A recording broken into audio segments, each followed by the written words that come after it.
Hello. Today we are on the 75th episode of Mahapatransform. 75 episode, more than 50,000 views.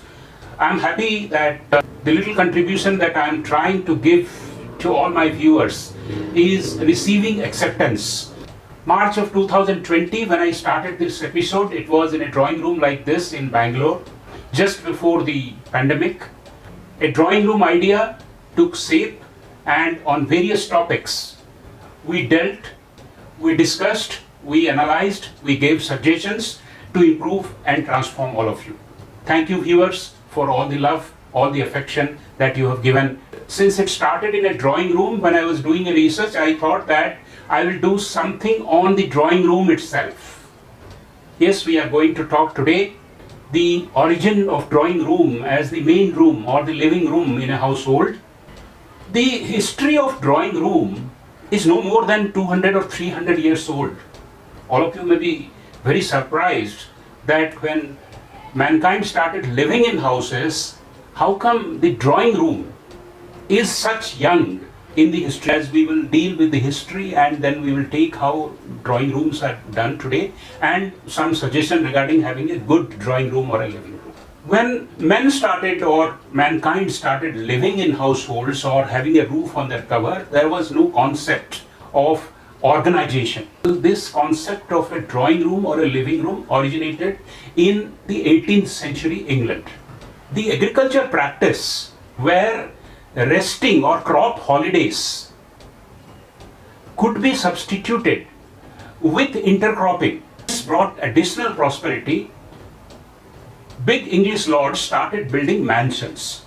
But even then, having different rooms for different things was not there. It was only creating various kinds of accommodation for people and making them livable. So this sense of comfort, when it started coming, that we started getting this concept of a living room or a drawing room. Drawing room came from the word withdrawing room, or where people went back for comfort, withdrawing from the day-to-day activities of the world. There are various other things. For example, in France and Europe, it was known as the saloon or the salon room.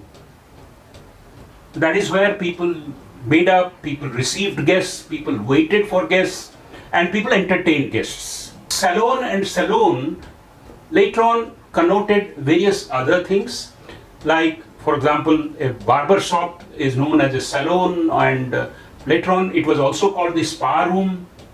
In England, for example, it was called parlor for a while, and this, when refugees went and set up the modern day USA, it was also called the parlor room or the lounge room. Building of mansions was the origin of creating rooms for different purpose. When comfort came in, the creation of different areas like the drawing room, like the dining room, like the bedroom, like the study, like the kitchen, all those things came into being. When architecture in the early 18th century came to be developed as a separate discipline, and various people started using sense of symmetry, geometry, tower, and the placement of greenery around it to give a sense of aesthetics, building of houses. With this came the concept of a proper living room in which people were to be entertained, people were to be received, and the inhabitants of the house were to retreat for comfort. The next thing that influenced drawing room was the discovery of furnitures. Furniture that we see today were not the furniture of the earliest 18th century.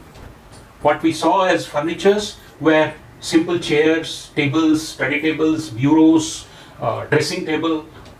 Manufacturing of furniture, especially discovery of wood suitable for drawing room furniture, was the next important milestone in development of the concept of the drawing room. Some of the leading furniture manufacturers of the world started making what is called the patterns, or giving designs, so that the aristocracy of that area could see where exactly their furniture could be fit. The British Navy and the naval power expanded to conquer the whole world, new wood, because British wood was typically oak wood, later on teak wood, mahogany, and more importantly the polish, which is known as shellac or the lac polish, which came from India, gave furniture the durability, the appeal and the aesthetics that we are seeing today. Furniture architecture, as it brought drawing room into picture, gradually massive drawing rooms were made into art of expression.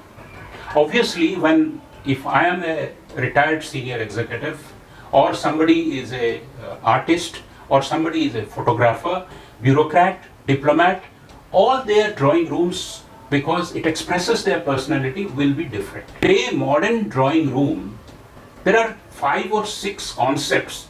One is the highlighting or the lighting part of it. If you look at the roof, if you look at different areas of the drawing room, the walls, for example, the floors, for example, or the artifacts, for example, they need to be lighted in a different way. A lawyer or attorney's drawing room could give a very serious kind of a, deliberately green things are kept in order to give energy and more expression to the entire thing. The next important thing is the color scheme, whether it is energetic, whether it is giving a sense of freshness.